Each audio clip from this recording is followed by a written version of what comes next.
Friends, మీ అందరికీ కూడా శుభం జరగాలని కోరుకుంటూ యోగిని ఏకాదశి పర్వదినం శుభాకాంక్షలతో మరో కొత్త వీడియోతో మీ ముందుకు వచ్చేసిందండి మన ఛానల్.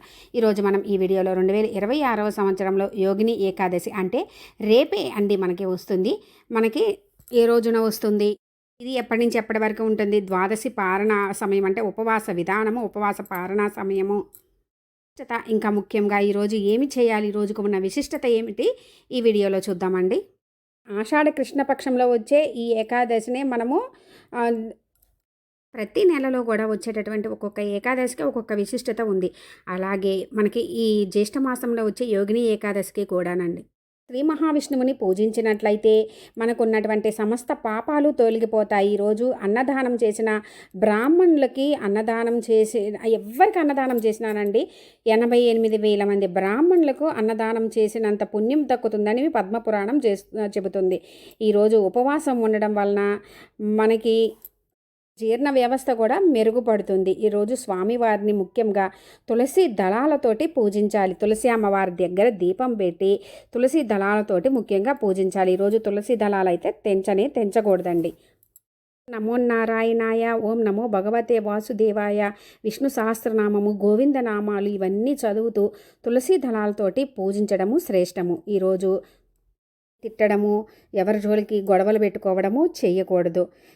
మళ్ళా మనము బియ్యము, పప్పులు, నూనె పదార్థాలు, ఉల్లి వెల్లుల్లి అయితే ఈరోజు తినకూడదు. 2026వ సంవత్సరంలో ఎప్పుడు వస్తుందంటే మనకి 2026వ సంవత్సరము శ్రీ పరాభవనామ సంవత్సరము నిజ జ్యేష్ఠ మాసంలో జూలై నెలలో 10వ తేదీ శుక్రవారం రోజు యోగిని ఏకాదశి వస్తుందండి. ఈరోజు తిథి ఏకాదశి తిథి, నక్షత్రము భరణి నక్షత్రము.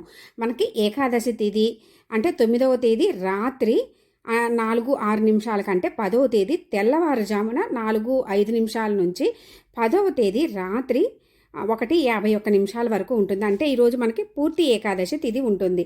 ఇంకా మనకి ద్వాదశి గడియలు 10 రాత్రి 1:51 నుంచి 11వ తేదీ శనివారం రోజు రాత్రి 11:29 నిమిషాల వరకు ఉంటుంది.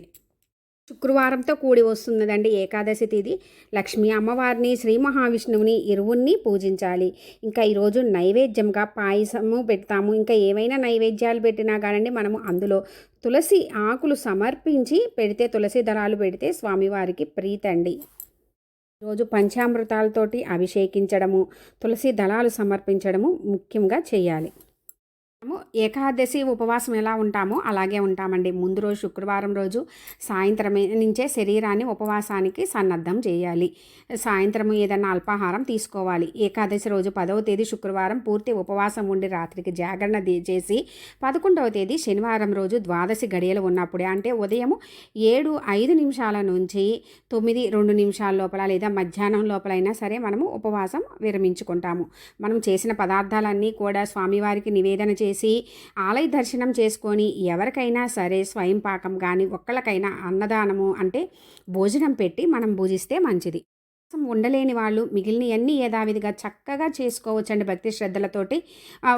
ఒకవేళ ఆరోగ్య పరిస్థితుల రీత్యా పూర్తిగా ఉండలేని వాళ్ళు ఫ్రూట్స్ అలాంటి జ్యూసెస్, కిచిడి అలాంటివి అయితే తీసుకోవచ్చు. ఇంకా మనము తులసి అమ్మవారి దగ్గర దీపం పెట్టి ప్రదక్షిణ చేసినది కూడా చాలా మంచిది. ఇంకా యోగిని ఏకాదశి వ్రత కథ విన్నా కూడా మంచిది. గోవులను పూజించడము, పేదవాళ్ళకి బట్టలు కానీ అన్నం కానీ దానం చేయండి. ఈరోజు ముఖ్యంగా ఏ చిన్న దానం చేసినా కూడా మనకి చాలా మంచిది. ఇంకా నువ్వుల్ని దానం చేయవచ్చు. సరే మీకు తోచింది భక్తి శ్రద్ధలతోటి మనస్ఫూర్తిగా చేసుకోండి. పద్మపురాణం ప్రకారం యోగిని ఏకాదశి రోజు ఉపవాసం చేయడం వలన ఎన్నో యాగాలు చేసిన పుణ్య ఫలితం లభిస్తుందని, జన్మల్లో చేసిన పాపాల నుంచి విముక్తి కలుగుతుందని, రకాల దీర్ఘ రోగాల నుంచి ఉపశమనం కలిగిస్తుందని స్వయంగా శ్రీకృష్ణ పరమాత్ముడే యుధిష్ఠిరుడికి చెప్పినట్లుగా మనకి పురాణం చెబుతుంది. తెలిసింది కదా ఫ్రెండ్స్, యోగిని ఏకాదశి ఎప్పుడు వస్తుంది, విశిష్టత.